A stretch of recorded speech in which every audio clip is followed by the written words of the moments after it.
قل أندعو من دون الله ما لا ينفعنا ولا يضرنا ونرد على أعقابنا بعد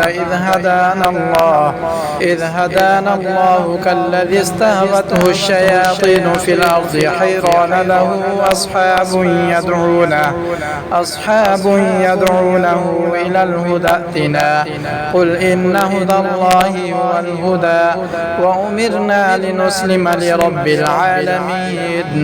وأن أقيموا الصلاة واتقوه وهو الذي إليه تحشرون وهو الذي خلق السماوات والأرض بالحق ويوم يقول كن فيكون قوله الحق وله الملك يوم ينفخ في الصور عالم الغيب والشهادة وهو الحكيم الخبير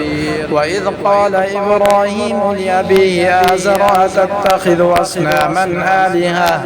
إني أراك وقومك في ضلال مبين وكذلك نري إبراهيم ملكوت السماوات والأرض وليكون من الموقنين فلما جن عليه الليل رأى كوكبا قال هذا ربي فلما أفل قال لا أحب الآفلين فلما رأى القمر بازغا قال هذا ربي فلما أفل قال لئن لم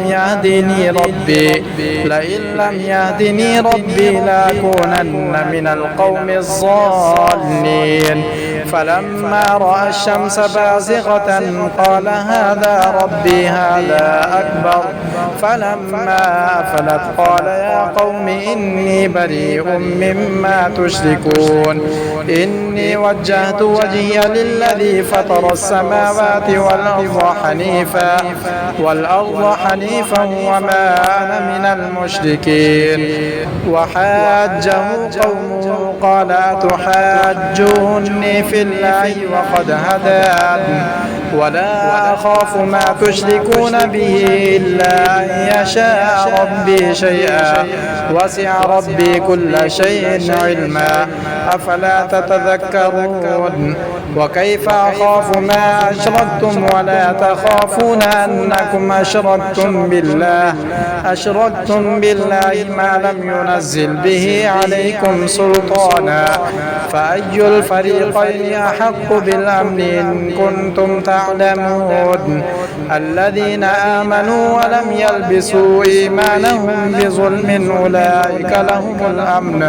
أولئك لهم الأمن وهم مهتدون وتلك حجتنا آتيناها إبراهيم على قومه نرفع درجات من نشاء إن ربك حكيم عليم ووهبنا له إسحاق ويعقوب كلا هدينا ونوحا هدينا من قبل ومن ذريته داود وسليمان وأيوب ويوسف وموسى وهارون وكذلك نجزي المحسنين وزكريا ويحيى وعيسى وإلياس كل من الصالحين وإسماعيل واليسع ويونس ولوطا وكلا فضلنا على العالمين ومن آبائهم وذرياتهم وإخوانهم واجتبيناهم وهديناهم إلى صراط مستقيم ذلك هدى الله يهدي به من يشاء من عباده ولو أشركوا لحبط عنهم ما كانوا يعملون أولئك الذين آتيناهم الكتاب والحكم والنبوة فإن يكفر بها هؤلاء فقد وكلنا بها قوما ليسوا بها بكافرين أولئك الذين هدى الله فبهداه مقتده قل لا أسألكم عليه أجرا إن هو إلا ذكرى للعالمين.